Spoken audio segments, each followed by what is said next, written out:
आज हम अंतर्राष्ट्रीय योग दिवस मनाते हैं। तो आज हम सभी यहाँ पर उपस्थित हैं। पिछले 6 दिन से बहुत सारे तज्ञों का मार्गदर्शन हमें मिला है।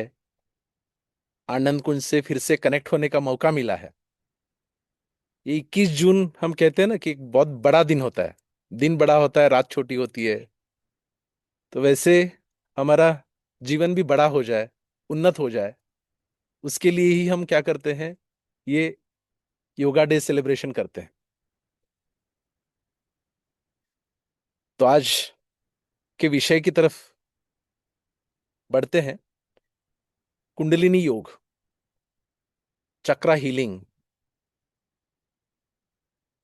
आज मैं उसमें से कुछ फिजियोलॉजिकल और मेंटल एस्पेक्ट्स के बारे में बात करूंगा। कैसे ये चक्र ब्लॉक होते हैं तो हमारे स्वास्थ्य के ऊपर उसका असर होता है।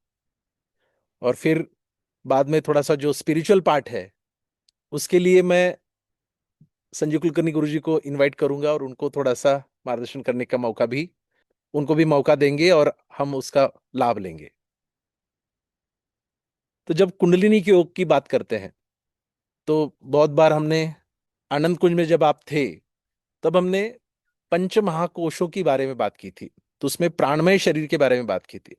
जैसे ये स्थूल शरीर है, इसके अंदर प्राणमय शरीर है, इसके अंदर मनोमय शरीर है, उसके अंदर ही बुद्धि का वलय है और उच्चतम चेतना की अवस्था है, यानी वो सच्चित आनंद की अवस्था हमारे अंदर है।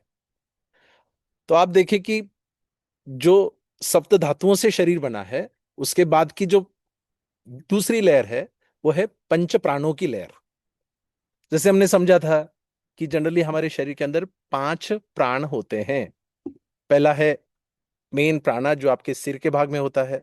दूसरा है उदान प्राण, जो आपके गले के भाग में होता है।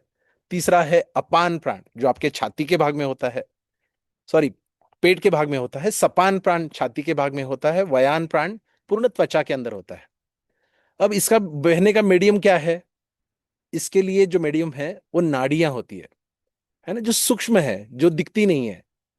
जैसे वायर के अंदर करंट बहता है तो वो दिखता नहीं है, वैसे ही हमारे शरीर के अंदर बहने वाले ये पंच प्राण दिखते नहीं, लेकिन है। हम जीवित है क्योंकि ये पंच प्राण है, इसलिए हम जीवित है। कम ज्यादा प्रमाण में हो जाते हैं तो हम बीमार पड़ जाते हैं। तो इन बहने का जो माध्यम है, इसको नाड़ीज कहते हैं। अगर आप ईस्टर्न कंट्रीज में जाएंगे तो वो मेरिडियन कहते हैं। तो ये 72,000 नाड़ियां हैं। उसमें से कुछ महत्वपूर्ण 3 नाड़ियां हैं जो हमारे स्पाइनल कॉर्ड से बेस से निकलती है और हमारे सहस्त्रार तक जाती है। जनरली कहा गया है कि ईड़ा, पिंगला और सुषुम्ना। ईड़ा नाड़ी जो होती है वो हमारे लेफ्ट नॉस्ट्रिल से कनेक्टेड होती है। पिंगला नाड़ी जो होती है वो राइट नॉस्ट्रिल से कनेक्टेड होती है। और सुषुम्ना जो होती है वो सेंटर नाड़ी होती है। आमतौर पर आप देखेंगे कि लेफ्ट या राइट दोनों में से एक नाड़ी चलती रहती है। लेकिन आप जब प्राणायाम करते हैं, नाड़ी शुद्धि प्राणायाम स्पेशली करते हैं, तो ऑटोमेटिकली आप देखेंगे दोनों नाड़ियां सक्रिय हो जाती है। और हर समय दोनों नाड़ियां सक्रिय रहना अच्छा है, ताकि वो आपके सरल नाड़ी को स्टिमुलेट करने में मदद करती है। अब जहां जहां पे ये नाड़ियां मिलती है वहां पर कुछ चक्र बन जाते हैं, है ना। और उस शरीर के अंदर बहुत सारे चक्र है, लेकिन उसमें से कुछ महत्वपूर्ण 7 चक्र है जो हमारे रीढ़ की हड्डी से लेकर हमारे सिर के अग्रभाग तक रहते हैं। तो इसमें पहला चक्र जो है मूलाधार चक्र, बहुत सारे लोगों ने इसका नाम सुना होगा।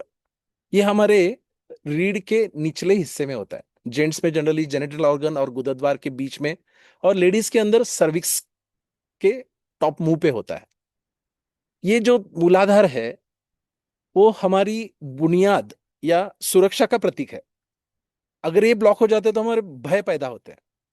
दूसरा है स्वादिष्टान, जो हमारे नाभि के थोड़ा सा नीचे स्थित है, जो क्रिएटिविटी यानी सृजनात्मकता और भावनाओं का केंद्र है। मणिपुर का तीसरा चक्र है जो हमारे नाभि के थोड़ा सा ऊपर है, जो हमारे आत्मबल या फिर शक्ति का केंद्र कह सकते हैं। अनाहत जो हमारे चौथा चक्र है, जो हार्ट के रीजन में होता है, हृदय के स्थान पर होता है। यह भौतिक और आध्यात्मिक जगत का एक सेतु कह सकते हैं, ये प्रेम का प्रतीक कह सकते हैं। फिर विशुद्धि चक्र है जो हमारे थ्रोट के भाग में होता है, गले के भाग में होता है, कंठस्थान में स्थापित होता है, ये भौतिक तथा आध्यात्मिक जगत का सेतु है। जो आप कहते हैं अनाहत है, तो विशुद्धि जो हमारे अभिव्यक्ति का केंद्र है, यानी सत्य के साथ जुड़ने का ये केंद्र है। फिर आज्ञा चक्र आता है, जो छठा चक्र है, जो हमारे दोनों भवों के बीच में होता है, जो हमारे अंदर अंतर्ज्ञान या अंतर्दृष्टि का केंद्र कह सकते हैं। और सातवां जो महत्वपूर्ण चक्र है वो है सहस्त्रार चक्र, जो सबसे ऊपरी भाग में स्थित होता है। यह हमें अनंत और शुद्ध चेतना से जोड़ता है, ब्रह्मांड से जोड़ने का काम ये करता है। तो संपूर्ण स्वास्थ्य, आनंद, शांति चाहिए तो क्या करना पड़ेगा? तो इस ऊर्जा को इन चक्रों से ऊपर उठना पड़ेगा। जनरली क्या होता है, हम देखें कि बहुत बार हमारी ऊर्जा हर समय नीचे बहती रहती है। क्यों बहती रहती है? क्योंकि हर समय हम बहुत सारे विषयों में अटके पड़े रहते हैं।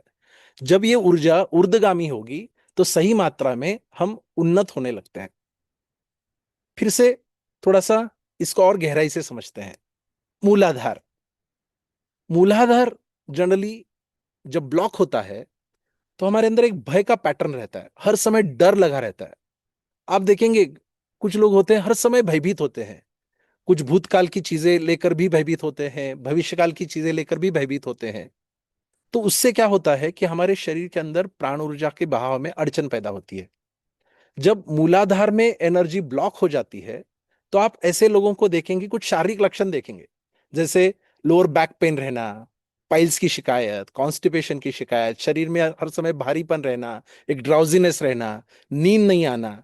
ये शारीरिक लक्षण दिखते हैं। मानसिकता तौर पर अगर हम देखें तो हर समय एंग्जाइटी रहेगी, घबराहट रहेगी, कुछ पैनिक अटैक्स भी आते हैं, असुरक्षा की फीलिंग रहती है, जीवन के प्रति कोई भरोसा नहीं लगता है, हर समय कोई कमी की भावना रहती है।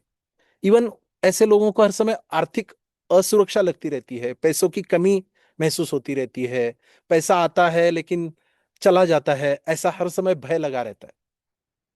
तो इसको दूर करने के लिए इस मूलाधार के ऊपर काम करना आवश्यक है।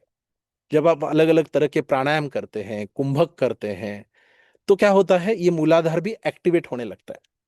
अगर मूलाधार को ठीक करना है तो सबसे आसान तरीका है कि आप पृथ्वी तत्व से जुड़ जाएं, क्योंकि ये जड़ है, पृथ्वी जड़ है। तो जितना हम नंगे पैर जमीन के ऊपर घूमेंगे, घास के ऊपर घूमेंगे, भूगर्भ चिकित्सा लेंगे, कभी कभी नदी किनारे जाके मिट्टी में मिट्टी लगाकर नहाते हैं, तो हमारे शरीर के अंदर ये मूलाधार सक्रिय होने लगता है। और जब ये सक्रिय होता है तो क्या होगा, एक गहरी आंतरिक सुरक्षा लगेगी, मन शांत होगा, हमारा नर्वस सिस्टम शांत होगा, हम अधिक धैर्य, कम घबराहट और एक स्थिर संतुलित स्वभाव हमारा बन जाता है। इसके लिए एक ध्यान भी दिया है। ध्यान क्या है? लम करके एक ध्यान का शब्द दिया है, उस शब्द का अभ्यास करेंगे तो ये मूलाधार और एक्टिवेट होता है। फिर दूसरा आता है स्वाधिष्ठान, जो मैंने कहा कि हमारे नाभि के नीचे है, जो क्रिएटिविटी, रचनात्मकता, सृजनात्मकता का, भावनाओं का केंद्र है।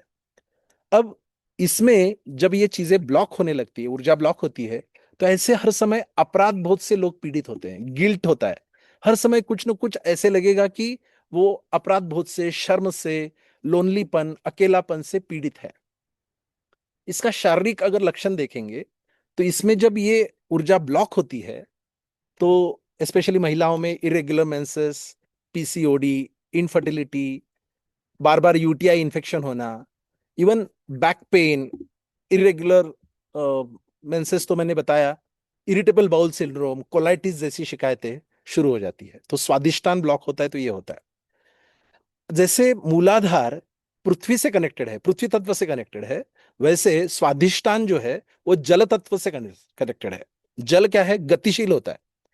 अगर आप स्टैग्नेंट हो जाते हैं, गतिशील नहीं रहते हैं, जीवन में कुछ हलचल नहीं करते हैं, तो बहुत बार ये स्वादिष्टान ब्लॉक होने लगता है। तो इसको सक्रिय करना है। इसको सक्रिय करने के लिए फिर से कुछ ध्यान धारणाएं करनी पड़ेगी, योगा प्राणायाम करते हैं तो ये भी सक्रिय होने लगता है। और जब ये सक्रिय होगा तो आप कैसे पहचानेंगे? आप हर समय खेल प्रिय रहेंगे, रचनात्मक रहेंगे, बिना किसी कारण खुश रहते हैं, है ना? बच्चों की तरह, सपोज कोई तितली उड रही आहे, फुलपाखरू उडत असेल तर त्याच्या मागे कसं ते एखादं लहान बाळ पळत असतं, तसं तुम्ही सुद्धा प्रत्येक गोष्टीमध्ये काहीतरी चांगलं बघायला लागतं. सकारात्मक दृष्टिकोण बन जाता है, आशावादी दृष्टिकोण बन जाता है.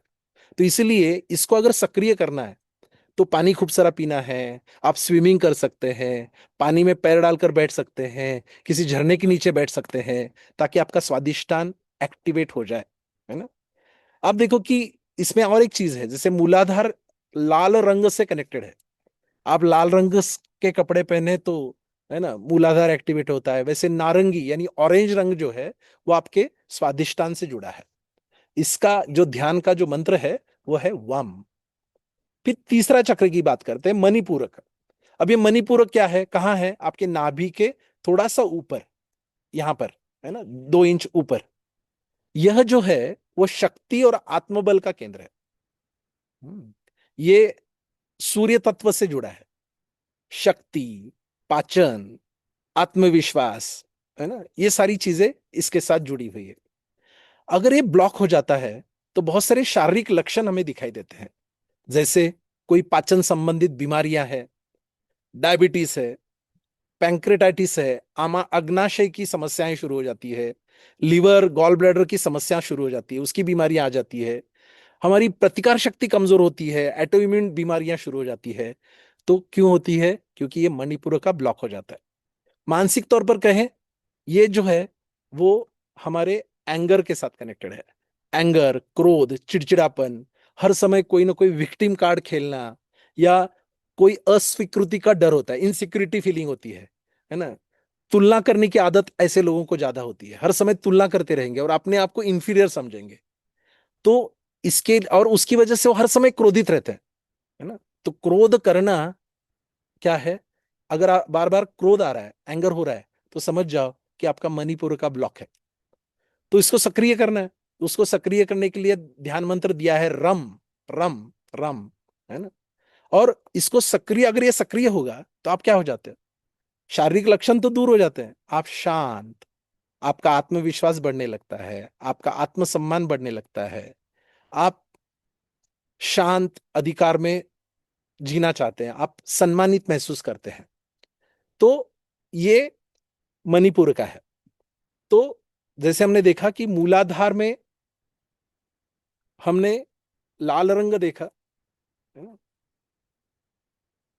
स्वादिष्टान में हमने नारंगी ऑरेंज देखा, और इसके लिए जो मणिपुर का है इसको येलो रंग से देखा गया है। देन चौथा है अनाहत। अनाहत यानी क्या है? हृदय के स्थान पर है, इसका रंग हरा है। ये हृदय के प्रगटीकरण का मार्ग है। ये छाती के मध्य में स्थित होता है। यह हमारे भीतर प्रेम, सद्भाव, भावनात्मकता का ये प्रचुरता का एक केंद्र है।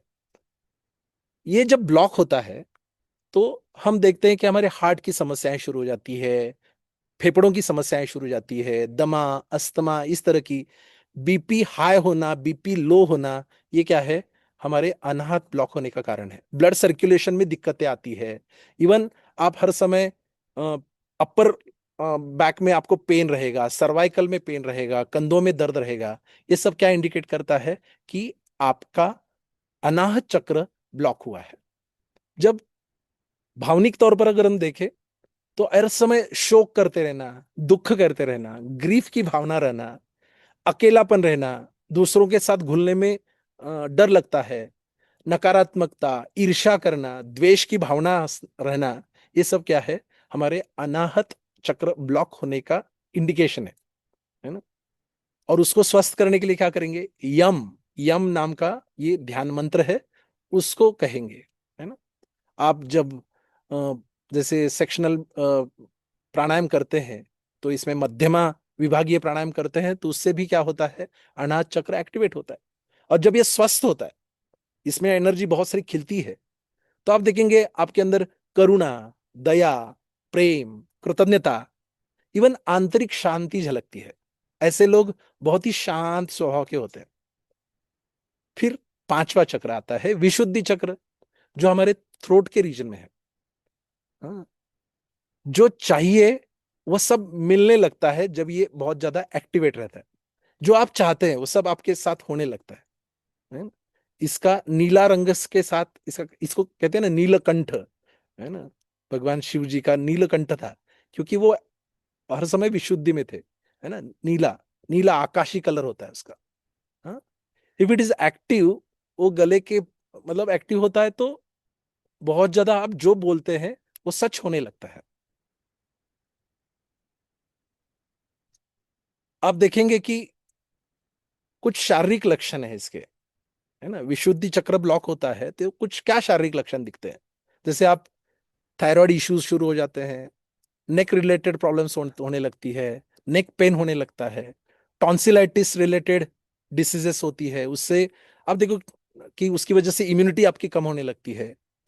आपका वॉइस लो होता है, आप क्या बात कर रहे हैं लोगों को समझ में नहीं आता है, बार बार बार पूछेंगे आप क्या बताया, यानी आपकी बातें सब, है ना, अड़खड़त बोलना असं शुरू होतं, है ना? जॉ टेंशन होने लगता है, ईयर प्रॉब्लम्स होने लगती है, साइनोसाइटिस, क्रॉनिक कफ, जनरली सूखा कफ होने लगता है।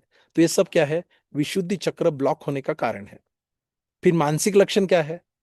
एक सोशल एंजाइटी रहती है, लोगों का सामना करने में डर लगता है ना? किसी के साथ बात करने में डर लगता है, बहुत ज्यादा लोग रहेंगे तो लोगों की एंजाइटी आ जाती है, बात करने में डर लगना, झूठ बोलने की लत लग जाती है, आदत लग जाती है, जो हम नहीं है वो दिखाने की कोशिश करने लगते हैं। एक कंफ्यूज्ड स्टेट ऑफ माइंड कह सकते हैं, है ना? सुसंवाद नहीं कर पाते। और इसके लिए जो ध्यान मंत्र दिया है वो है हम, है ना? अब आप देखो कि ये जो विशुद्धि चक्र है, जब ये स्वस्थ हो जाएगा तो क्या होगा? ये स्वस्थ होने से थोड़ा सा हमारे अंदर धैर्य बढ़ता है, धाड़स बढ़ता है ना? शांत, पावरफुल स्पीच देते हैं, बात करने में कोई झिझक नहीं रहती है, सामने वाले आपके ऊपर विश्वास करते हैं, आपका इम्पैक्ट औरों के ऊपर होने लगता है, लोग आपके ऊपर विश्वास करते हैं, है ना? तो ये विशुद्धि चक्र का क्या है? हम्म, स्वस्थ होने का कुछ लक्षण है। फिर छठा चक्र आता है आज्ञा चक्र। आज्ञा यानी क्या है? जिसको हम कहते हैं थर्ड आई, है ना? ये कहां पर स्थित है? दोनों भवों के बीच में, बिल्कुल यहां पर नहीं है। अगर आप सिर के अग्रभाग से नीचे जाएंगे तो एक पिनियल ग्लैंड है, उसके अंदर ये स्थापित होता है, ऐसा कहा जाता है। अब इसका रंग क्या है? एक डीप पर्पल रंग होता है ना? इंडिगो कलर होता है ना, वो कलर है इसका। जब ये ब्लॉक होता है तो फिजिकल लक्षण क्या दिखते हैं, शारीरिक लक्षण क्या है? हर समय हेडेक रहना, सिर में दर्द रहना, माइग्रेन रहना, डिजीनेस रहना, ड्राउजीनेस रहना, या फिर कुछ स्लीप इश्यूज भी बनते हैं, इंसोमेनिया जैसी तकलीफें आती है, नींद नहीं आना, रात में नींद तुरंत खुल जाना। और फिर न्यूरोलॉजिकल इश्यूज तो है ही है, जैसे पार्किंसन है, सेरेब्रल एट्रोपी है, इस तरह की तकलीफें शुरू हो जाती है, मोटर न्यूरॉन डिसीजेस है। ये सब आज्ञा चक्र का ब्लॉकेज का कारण है। अगर मेंटल इश्यूज की तरफ देखेंगे तो हर समय एंग्जाइटी है, डिप्रेशन है, लैक ऑफ क्लैरिटी है, जीवन के प्रति कुछ भी सहज नहीं है, सब कुछ कंफ्यूज्ड है, भविष्य का डर लगा रहता है, हर समय विस्मरण रहता है, शॉर्ट मेमोरी लॉस तो है, लेकिन बचपन में हुई घटनाएं हैं, जस्ट 4 साल 5 साल पहले हुई घटनाएं हैं, सब याद नहीं रहती है, पुअर मेमोरी जिसको कह सकते हैं। अब इसको अगर ठीक करना है, ये जब ठीक होगा, है ना, इसको, इसका जब एलिमेंट है, जैसे हमने देखा कि अनाहत के लिए वायु तत्व है, फिर विशुद्धि के लिए आकाश तत्व है ना? यानी वायु के साथ रहेंगे तो आप अनाहत को एक्टिवेट करेंगे, आकाश यानी स्पेस, उपवास करने से आपके अंदर विशुद्धि चक्र पावरफुल हो जाएगा। और फिर आज्ञा चक्र के लिए क्या है? आज्ञा चक्र का रिलेशन आपके प्रकाश के साथ है।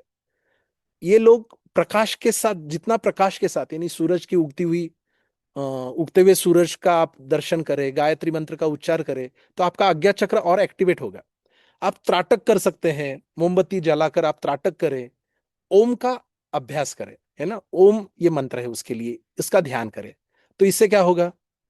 आपका आज्ञा चक्र एक्टिवेट होगा। और ये आज्ञा चक्र जैसे एक्टिवेट होता है, आप देखेंगे कुछ चीजें होने से पहले आपको पता होनी शुरू हो जाएगी, ये इंट्यूशन मिलना शुरू हो जाएगा, निर्णय लेने की क्षमता बढ़ेगी, आपका लक्ष्य जीवन का पूरा क्लियर होगा, किसी भी क्षेत्र में जाएंगे आप ध्येय सामने रखेंगे और उससे काम करेंगे, आपकी मेमोरी शार्प होती है, काम पर अच्छा फोकस कर पाते हैं, जो भी काम करते हैं उसके ऊपर फोकस रहेगा, अंदर से ही आपको मार्गदर्शन मिलेगा, है ना? और बुद्धि भी क्या होगी? कुशाग्र होगी, है ना। तो इस तरह से चीजें आगे आगे बढ़ती है, यानी हम मूलाधार से अब आज्ञा चक्र तक आ गए हैं। अब सातवां चक्र है सहस्त्रार। सहस्त्रार क्या है ना, जो हमारे सिर के अग्रभाग में स्थापित है। इसका रंग जो है व्हाइट कलर है, सफेद कलर है ना। इसका एलिमेंट अगर देखें, जैसे हमने मूलाधार के लिए पृथ्वी तत्व, फिर पृथ्वी जल अग्नि वायु और आकाश, यानी पृथ्वी जल अग्नि वायु और आकाश, और यहां पर प्रकाश, और सिर के ऊपर अगर हम जाएंगे तो उसको कह सकते हैं, इसका एलिमेंट जो है वो कॉस्मिक कॉन्शियसनेस है, यानी ब्रह्मांडीय चेतना के साथ कनेक्शन बन जाता है। तो ये जब ब्लॉक होता है तो शारीरिक तौर पर हमेशा सिर दर्द रहना, प्रकाश से तकलीफ होती है, कोई भी लाइट ज्यादा पड़ती है तो उनको डिस्टरबेंस आता है ना। बहुत ज्यादा हाइटन्ड सेंसिटिविटी बन जाती है प्रकाश की तरफ, है ना। सडन ब्लैंक होना, अभी कुछ याद नहीं आ रहा है, अचानक सब भूल जाते हैं, या फिर ब्रेन फॉग आ जाता है, इंसोमिनिया, नींद नहीं आना, क्रॉनिक फटीग रहता है, हर समय थके भागे रहते हैं। तो ये इंडिकेशन है शारीरिक तौर पर आप ब्लॉक है। फिर मानसिक तौर पर क्या कह सकते हैं, हर समय उदासी रहना, डिप्रेशन रहना, feeling of disconnection from life, कि बाबा आप डिस्कनेक्टेड है, जीवन के प्रति उदासीन है, अकेलापन है, अपने आप को अलग देखना, हर समय मतलब एकत्व की भावना नहीं हो पाती, आप एक नहीं हो पाते, दूसरों के साथ कनेक्ट नहीं हो पाते, हर समय अपनापन ही देखना, है ना। तो ये प्रकृति से अलग हो जाने की फीलिंग हर समय ऐसे लोगों के अंदर रहती है। तो उसके लिए भी ध्यान क्या दिया है, ओमकार ही दिया है ना। लेकिन एक आहा, आहा यानी आहा की फीलिंग में रहना, अगर ये होगा तब क्या होगा, आपका सहस्त्रार भी एक्टिवेट होता है। और जब ये एक्टिवेट होगा, जब सहस्त्रार तक ऊर्जा बहने लगती है, तो आप एक डीप पीस, साइलेंस अनुभव करने लगते हैं, तृप्त समाधान की भावना रहती है, एक वननेस रहता है, अहम ब्रह्मास्मि, है ना। आप एकरूप हो जाते हैं, है ना। हाईली इवॉल्व पर्सन आप महसूस, अपने आप को हाईली इवॉल्व, यानी क्या है, एक उच्चतम चेतना के स्तर पर आप महसूस अपने आप को करने लगते हैं। तो ये सात चक्र है जीवन में। अगर अनारोग्य है, दुख है, पीड़ा है, क्लेश, संघर्ष, उदासी, डर, ईर्ष्या, क्रोध, इस तरह की नकारात्मकता है, तो हम लोगों को इन चक्रों पर अभ्यास करने से वह दूर हो सकता है। और जब ये चक्रों का हीलिंग होगा, है ना, पूरी तरह से चक्रों के ऊपर हम काम करेंगे, तो क्या होगा, हमारे अंदर एक समाधान रहेगा, तृप्ति रहेगी, सुख रहेगा, आनंद, शांति और एकत्व की भावना बहुत सारी जगने लगती है। तो ये सात चक्रों की बात हमने की। आखिर में फिर से संक्षिप्त में इन चक्रों को समझते हैं। जैसे मूलाधार क्या है, इस ये जेनिटल ऑर्गन के पास है, इसका रंग लाल है, ये पृथ्वी तत्व से कनेक्टेड है, और इसके लिए ध्यान बताया लम। स्वादिष्टान जो हमारे नेवल के नीचे है, इसका रंग नारंगी है, जल तत्व से कनेक्टेड है, इसका ध्यान का मंत्र है वाम। मणिपुर का जो हमारे नाभि के ऊपर के स्थान में है, ये येलो कलर का है, अग्नि तत्व से कनेक्टेड है, और इसका जो सॉरी, इसका जो मंत्र है वो है रम। देन अनाहत हृदय के स्थान में है, जो ग्रीन कलर का है, वायु तत्व से कनेक्टेड है, और इसका जो मंत्र है वो है यम। फिर विशुद्धि गले के भाग में है, स्काई ब्लू कलर है, आकाश तत्व से कनेक्टेड है, हम शब्द, हम ये मंत्र है। फिर आज्ञा चक्र की बात करेंगे तो भ्रूमध्य में है, जिसका डीप पर्पल कलर है, प्रकाश के साथ कनेक्टेड है, ओमकार उसका ध्यान मंत्र है। जब सहस्त्रार की बात करते हैं तो सिर के अग्रभाग में है, सफेद व्हाइट कलर का, ये ये है, ब्रह्मांडीय चेतना इसका तत्व है, एलिमेंट है। और इसको कार्यान्वित करने के लिए, जैसे हमने आज्ञा चक्र के लिए ओम बताया, वैसे सहस्त्रार को करने के लिए क्या करेंगे, कुछ भी न करना, यानी सहस्त्रार को एक्टिवेट करने की बात। बहुत गंभीर बात बताई, सीरियस बात बताई। सिटिंग साइलेंटली, डूइंग नथिंग, यानी क्या है, कुछ भी न करना, सब कुछ समर्पित कर देना, सब कुछ ब्रह्मांडीय चेतना के ऊपर समर्पित कर देना। मैं हुई नहीं, मैं ही उसका आकार रूप हूं, मैं ही उसका अंश हूं। इस समझ को रखते हुए जीवन जीना क्या करता है, आपके सहस्रार को एक्टिवेट करता है। ईश्वर प्राणिधान यानी खुद को समर्पित कर देना। अब ये कुछ बातें जो हमने फिजियोलॉजिकली और इमोशनल लेवल पर हमने चीजों को समझा है। अभी हम स्पिरिचुअल एस्पेक्ट को थोड़ा सा समझेंगे। जैसे उसके लिए मैं संजीव कुलकर्णी गुरुजी को आमंत्रित करूंगा कि वो थोड़ा सा आकर इसके ऊपर और गहराई से बात करें। उनको इनवाइट करने से पहले मैं आपको एक गुड न्यूज देना चाहता हूं। अभी जो हमने सीखा इसमें बहुत सारे आपको प्रश्न होंगे, है ना। मूलाधार मेरा एक ब्लॉक है तो उसके लिए मैं क्या करूं, प्राणायाम कैसे करूं, योगा कैसे करूं, इस तरह के बहुत सारे प्रश्न होंगे। उसके लिए आपको एक गुड न्यूज ये है कि हम लोग एक 7 days chakra healing and manifestation का कोर्स ही डेवलप कर रहे हैं, है ना। जो आप ऑफलाइन आनंद कुंज में आकर भी कर सकेंगे, वैसे ही आप ऑनलाइन भी हम आगे जाकर अगस्त में ये सारी चीजें डेवलप कर रहे हैं। तब तक आप क्या करेंगे, जो भी आपने सीखा है उसको करते रहेंगे। सुप्रभात। ओम गुरुदेव. आनंद कुंज सारख्या अत्यंत निसर्गरम्य परिसरामध्ये आध्यात्मिक चेतना जागृत करणं हे सद्गुरु सानिध्य, निसर्ग सानिध्य आणि स्वतःची साधना जेवढी आपण वृद्धिंगत करत जाऊ तसं आपल्याला जीवनामध्ये परमश्रेष्ठ उद्दिष्ट काय आहे हे समजायला मदत होईल. आता डॉक्टर नितीनजी पाटील एक ऋषितुल्य व्यक्तिमत्व आहे आणि सगळ्याच्या विश्वाच्या कल्याणासाठी समर्पित आहेत. सेवाभाव आहे, प्रेम आहे, आपुलकी आहे, जिव्हाळा आहे आणि एकत्व आहे. हे सगळं केव्हा निर्माण होतं, जेव्हा तुमची साधना पराकोटीला जाते. निस्वार्थीपणे सर्व विश्वाच्या कल्याणाचा भाव तुमच्या मनात येतो ना, तेव्हाच तुमचं व्यक्तिमत्व परिपूर्णत्वाला प्राप्त होत असतं.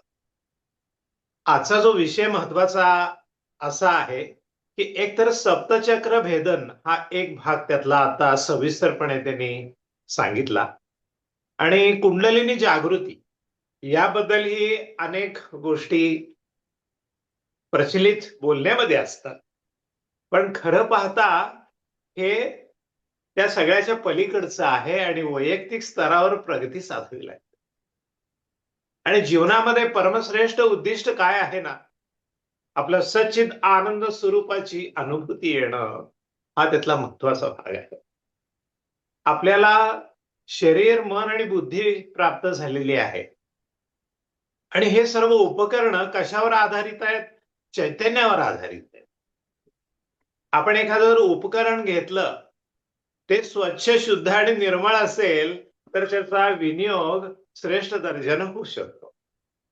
तसं आपल्याला या माध्यमातून शरीर, मन, बुद्धीच्या त्याला शुद्ध ठेवून आपल्याला परमश्रेष्ठ अवस्था काय आहे त्या दिशेनं वाटचाल करायची असते. म्हणून आपल्या सप्तचक्र भेदनामध्ये आपण मूलाधार, स्वाधिष्ठान, मणिपूर, त्याचबरोबर अनाहत, विशुद्ध, आज्ञा आणि सहस्त्रार असं ऊर्ध्व दिशेला जाणारे जे काही चक्र आहेत याचा अभ्यास करतो. त्याला आपण ऍक्टिव्हेट करतो, त्याला फुलवतो. म्हणजेच काय करतो तर आपल्या एक एक भागामध्ये आपण स्थिरता प्राप्त करतो आणि त्याद्वारा आपल्या अंतरंगामध्ये असणाऱ्या ज्या चेतना जी आहे ती जागृत असते. ती त्या शरीराच्या आणि मनाच्या आणि बुद्धीला अत्यंत शुद्ध अशा अवस्थेमध्ये आणून सात्विकतेची पराकोटी म्हणत केला पाहिजे. त्याशिवाय आपल्याला परमश्रेष्ठ उद्दिष्टाची अनुभूती येणं कदापि शक्य नाहीये. यासाठी आपल्याला जसं आपण पतंजली योगसूत्रामध्ये म्हणतो की यम, नियम, आसन, प्राणायाम, प्रत्याहार, धारणा, ध्यान आणि समाधी हे टप्पे असतात. समजा आपण यम म्हटलं तर काय करतो? अहिंसा, सत्य, अस्तेय, ब्रह्मचर्य आणि अपरिग्रह.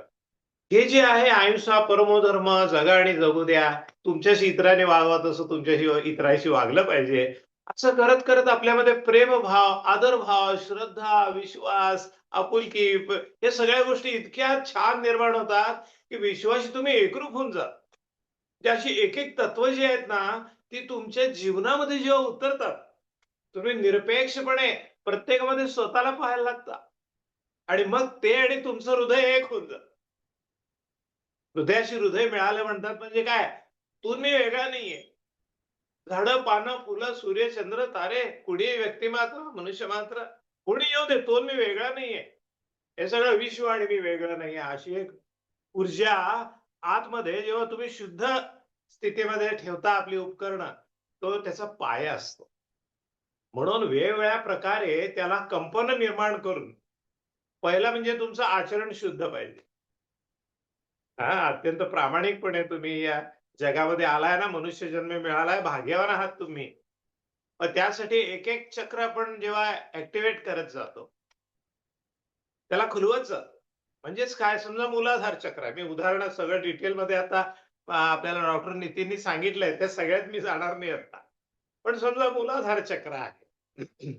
तर तिथे स्थिरता, शांतता, एकाग्रता, तिथून तुम्हाला सुरुवात करावी लागते. तो तुमचा पाया घट्ट, मूलाधार म्हणतो आपण त्याला. त्याला बाकी त्याचे जे मंत्र आहेत, लम, याची साधना करताना सुद्धा सप्तचक्र भेदनाची एक एक चक्राला ऍक्टिव्हेट करताना तुम्ही डोळे बंद करून शांत एकाग्र ठिकाणी ती कंपन निर्माण करायची आणि त्याची जी आंतरिक अनुभूती आहे ना, ती आपल्याला घेत जावं लागतं. वर्णन करताना त्याच्या शरीराच्या भागाशी आपण जोडलं जातो. एक एक भागामधली शुद्धता, स्वच्छता, त्याच्या कंपनामुळं तिथे आपल्याला जे एक जाणीव असते, ती जाणीव अधिक श्रेष्ठ दर्जाची कशी होईल, हे पाहत पाहत त्या मंत्रांच्या उच्चारातून कंपन निर्माण करावी लागते. समजा मूलाधार चक्राचा जेव्हा आपण मंत्र लम म्हणतो, त्यावेळेला शांतपणानं, प्रसन्न चित्तानं लम,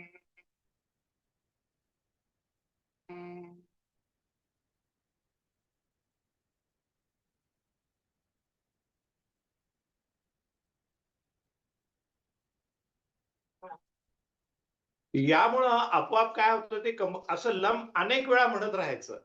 कुठपर्यंत म्हणत राहायचं, जोपर्यंत आपल्याला आपली स्थिती शांत, स्थिर, एकाग्र होईपर्यंत ते म्हणत राहायचं. आपल्याला आतून ते कळायला लागतं की हा, किती छान आहे, वा वा, आता माझा पाया भक्कम झालाय, असं म्हणत जायचं. अर्थात त्याला रंगांचा जो भाग आहे, जसं जसं तुम्ही वरच्या दिशेला जाता, मूलाधार ते सहस्त्रार, तसं वेगवेगळ्या रंगांचं त्यांनी सविस्तर सांगितलं.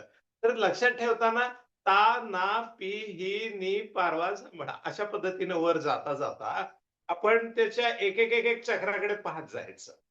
त्या त्या भागामध्ये समजा मूलाधारामध्ये आपण स्थिरता आहे, एकाग्रता आहे, ते पृथ्वी तत्व आहे. तसं जसं वर जाईल तसं एक एक एक आपल्या शरीराचा जो भाग आहे, तो सुद्धा शुद्ध होतोय असंही मानायला हरकत नाही. परंतु त्या कंपनाद्वारा तो भाग आपल्या शरीरातला निघून गेलाय असंही समजायचं. म्हणजे हळूहळू आपल्याला विधेयावस्थेकडे जायला पाहिजे. आणि विधेयावस्थेकडे जाता जाता हे सगळं मनाने आपण साधना, तपश्चर्या करत असतो. आणि तेच वरती जसं जसं आपण अनाहत, प्रेमभाव, आपुलकी, आदरभाव, सर्वाप्रती एकत्व, हा जो भाग आहे तो जागृत होत जातो. आणि शेवटी काय आहे, भक्ती, प्रेम, सेवा, समर्पण, हे सगळं तुम्हाला या विश्वाप्रती वाटणं हे फार महत्वाचं असतंय. आपल्याला खरं काय मिळवायचं नसतंय, सगळं मिळालेलं आहे. फक्त ते जागरूक करून तुम्ही स्वानुभूती घ्या ना, त्यासाठी आहे. त्यासाठी गुरुची आवश्यकता आहे, बरं का. गुरु सानिध्यात राहिलं पाहिजे.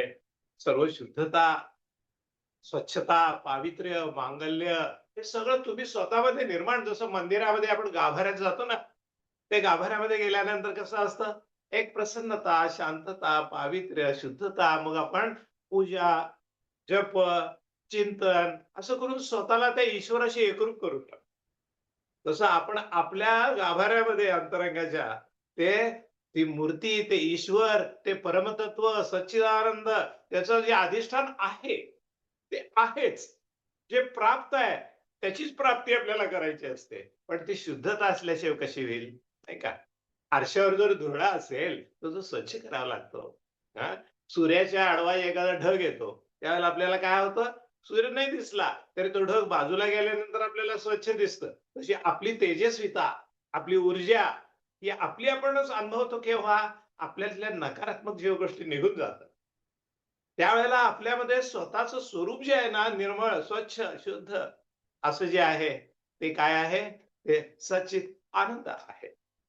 जसं तुम्ही लम, वम, रम, यम, हम, ओम असं करत करत तुम्ही जेव्हा वरच्या दिशेला जायला लागता, आज्ञाचक्राकडे येता.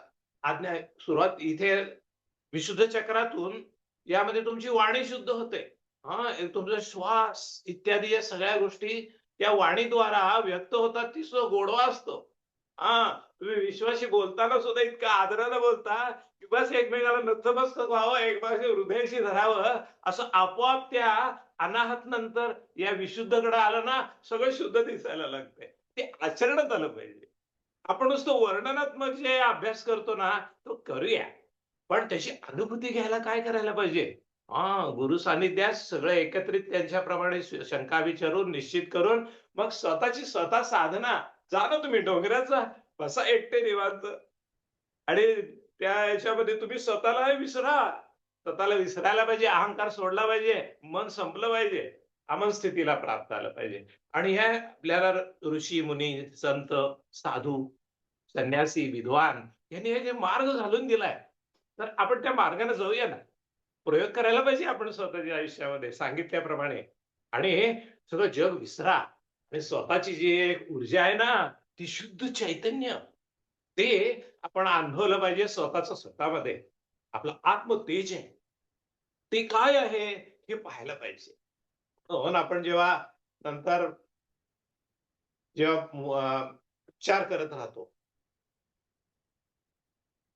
लम,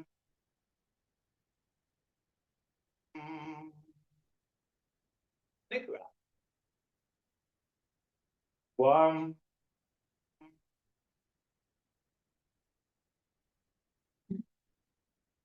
रम,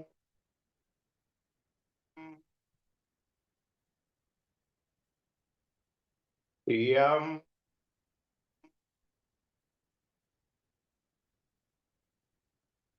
हम,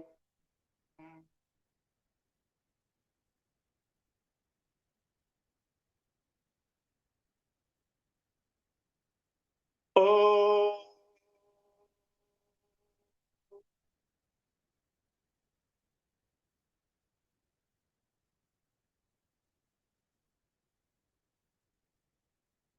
ओ.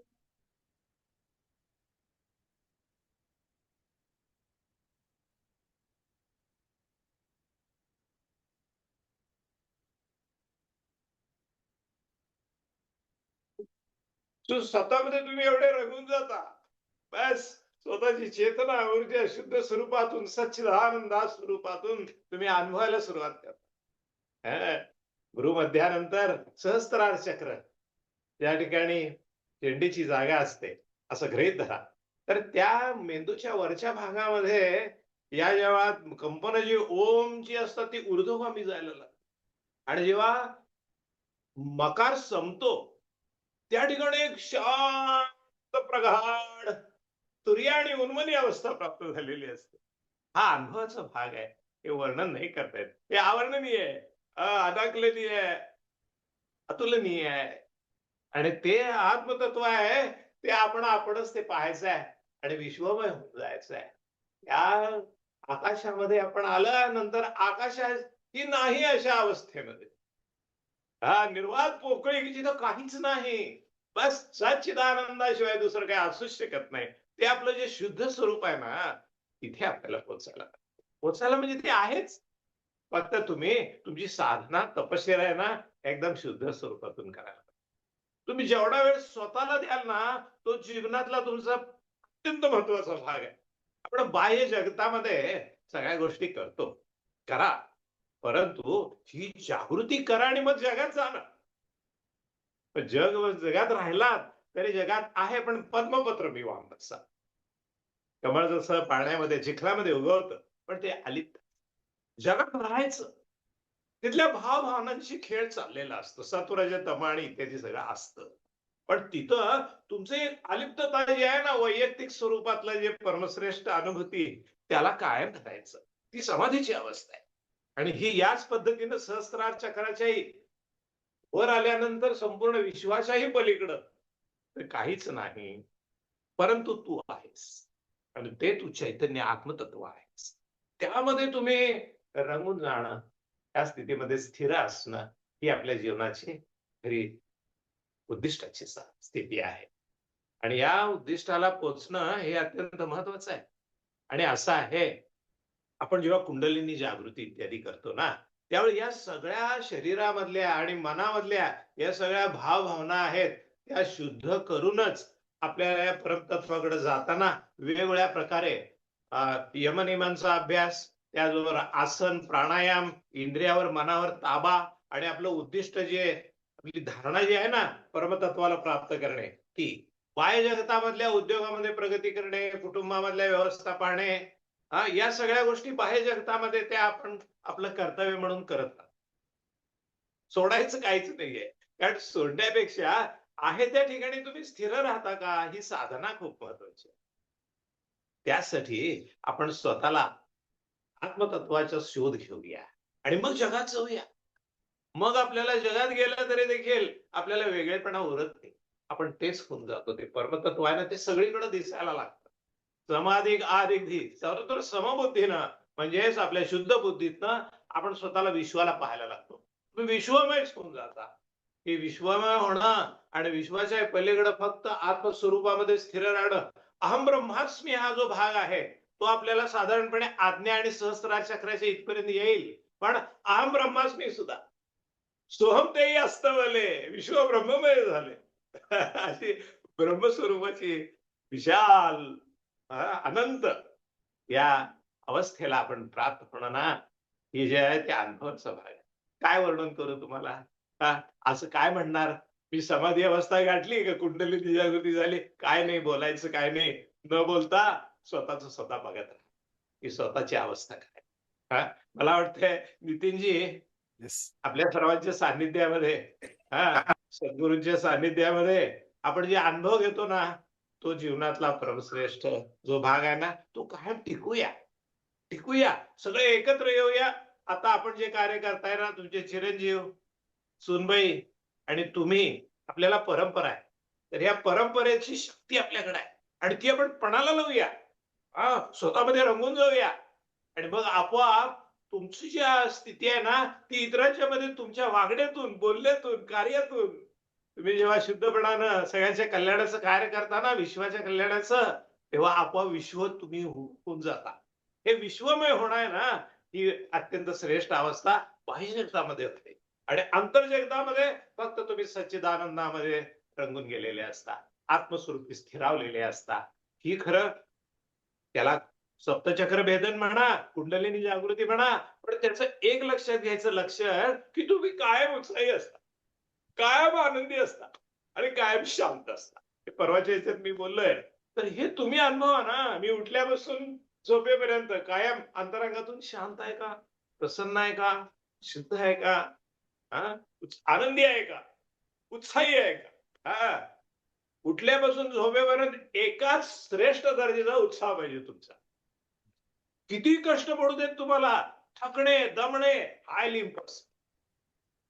कारण तुमची ऊर्जा इतकी प्रज्वलित झालेली असते, की त्याचा अपव्यय व्हायला जागाच नसते. म्हणून पहाटे 5, 4:30, 5 ला उठल्यापासून रात्री 10 वाजेपर्यंत एकाच हाय अल्टिट्यूडनं, आपण हायेस्ट पॉसिबल अल्टिट्यूडनं आपण आपल्या जीवनामध्ये अनुभूती घेणं, हा अनुभव फक्त आपलापणच घ्यायचा असतो. काय कुणाला सांगणार तुम्ही? आपल्या आंतरिक शांती काय दाखवता येते का? मी आनंदी आहे म्हणून सांगता येतं का? हा, माझ्यातली ऊर्जा प्रचंड आहे म्हणून सांगता येतं का? नाही. ती व्यक्त होत असते. आपल्या वागण्यातून, बोलण्यातून, आचरणातून ती सहज सिद्ध होत असते. तर ही सिद्धी आपली आपणच स्वतःमध्ये स्वतः पाहायची असते. पराकोटीची अनुभूती आपण सगळेजण घेऊया आणि हे तरुण वयामध्ये घ्यायला पाहिजे बरं का. 8 वर्षापासून 20, 22, 25 वर्षापर्यंत ही तपश्चर्या साधना जर मिळाली ना, सगळं आयुष्य बदलून जाईल. श्रेष्ठ दर्जानं, परमश्रेष्ठ अवस्थेला तुम्ही संपूर्ण जीवन जगा ना. हा मिळालं एवढं चांगलं जीवन, मनुष्यत्व, परमश्रेष्ठ अनुभूतीसाठी हे मिळालेलं आहे. हे समजणं खूप महत्वाचं आहे आणि सांगणारं कुणीतरी भेटायला पाहिजे. पण ते सांगणारे आपणच सगळे होऊया ना. या विश्वाच्या प्रत्येक जीवाच्या प्रत्येक हृदयापर्यंत आपण पोहोचूया. त्यांचं हृदय ना आपलं हृदय वेगळं कुठं आहे. मग ती ऊर्जा सगळीकडे प्रसृत आपल्या कार्यातून, आपल्या वागण्यातून, बोलण्यातून, आचरणातून सगळीकडे पसरत राहू दे. त्याची सद्बुद्धी आपल्याला सगळ्यांना लाभू दे. आणि हे सप्तक्षेत्र वेदनाची प्रक्रिया, मूल कुंडलिनी जागृती, हे सगळं आपण वाचन करूया, ऐकूया, पण साधना आणि तपश्चर्येतून स्वतःकडे बघायला शिकूया. हे अत्यंत महत्वाचं आहे. आपल्या कार्याला सर्व शुभेच्छा, शुभाशीर्वाद. आपले कार्य फार महान आहे आणि या आनंदकुंज माध्यमातून आणि आपल्याला ऋषीमुनी संतांचे, वाडवडिलांचे, पितरांचे आशीर्वाद लाभलेले आहेत. तर आपण या विश्वामध्ये आनंदाने विहार करूया. आपलं जीवन तर धन्य होतंयच, पण आपल्याबरोबर सगळ्यांना बरोबर घेऊन जाऊया. हे खूप महत्वाचं आहे. खूप खूप धन्यवाद. खूप धन्यवाद छान. धन्यवाद धन्यवाद गुरुजी.